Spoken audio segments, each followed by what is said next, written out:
अजीत पवार गुट के नेता, एनसीपी के कद्दावर नेता बाबा सिद्दीकी 3 बार के एमएलए, 1 बार के मंत्री और काफ़ी शानदार शख्सियत भी, क्योंकि उनके एक शांत स्वभाव के व्यक्ति कल रात दशहरे के दिन 12 अक्टूबर को रात 9:30 बजे के लगभग उनकी गोली मारकर हत्या कर दी गई।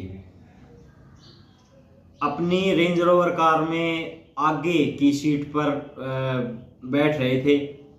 अपने बेटे जिशान सिद्दीकी के ऑफिस से बाहर निकल रहे थे। जिशान सिद्दीकी बांद्रा ईस्ट से एमएलए है हाल फिलहाल में, और उनके दफ्तर से बाहर निकल रहे थे। दोनों पिता और बेटे दोनों साथ थे, लेकिन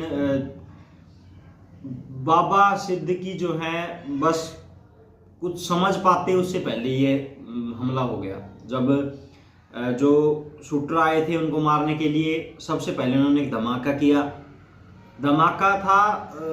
धमाका हुआ, लेकिन बगल में पूजा चल रही थी गणेश भगवान की, शायद, या दशहरे का प्रोग्राम चल रहा था मेरे ख्याल से।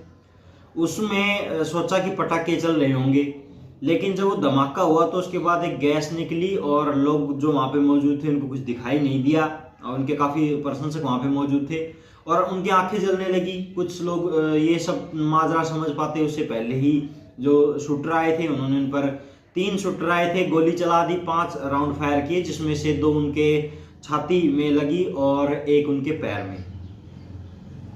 और कुछ रिपोर्ट्स की माने तो लीलावती हॉस्पिटल में उनको लेके जाया गया था। उस हॉस्पिटल लेके जाने से पहले उनकी मौत हो गई थी। कुछ रिपोर्ट कह रही हैं कि इलाज के दौरान उन्होंने दम तोड़ा, डॉक्टर ने उनको डेड डिक्लेयर कर दिया था। 3 जो शूटर थे उसमें से 2 शूटर को पकड़ दिया गया है और उनको बस कुछ मिनटों में ही पकड़ दिया गया था। 1 अभी फरार चल रहा है।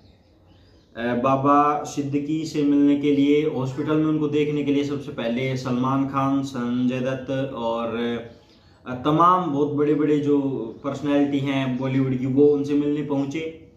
और फिर उसके बाद महाराष्ट्र के डिप्टी सीएम देवेंद्र फडणवीस उनसे मिलने पहुंचे थे। अब बात करते हैं बाबा सिद्दीकी के बारे में। बाबा सिद्दीकी अपनी रेंज रोवर कार में पैसेंजर फ्रंट साइड में बैठे थे। बाबा सिद्दीकी जो है वो शानदार आदमी रहे हैं, क्योंकि जब वो पहले कांग्रेस में थे, लंबे समय से कांग्रेस से जुड़े हुए थे, उसके बाद वो उन्होंने पार्टी चेंज कर लिया, एनसीपी में आ गए। अब जब ये बात हुई है तो घटना हुई है, उसके बाद जो कांग्रेस के उनके पुराने साथी थे उनके बयान सामने आए हैं। उन्होंने कहा है ये गलत हुआ है।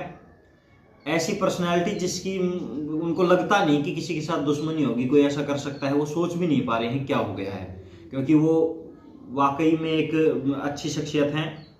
दूसरी बात यह है कि शूटर के बारे में बात करते हैं। 3 शूटर थे, 2 गिरफ्तार किए जा चुके हैं, 1 अभी फरार चल रहा है। 1 शूटर है हरियाणा का, 1 है यूपी का, जो गिरफ्तार हुए हैं उनमें।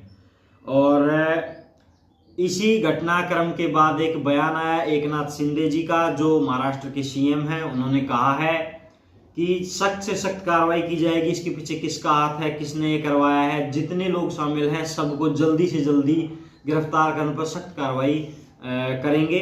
और उन्होंने ये कुछ बयान अपने दिए हैं।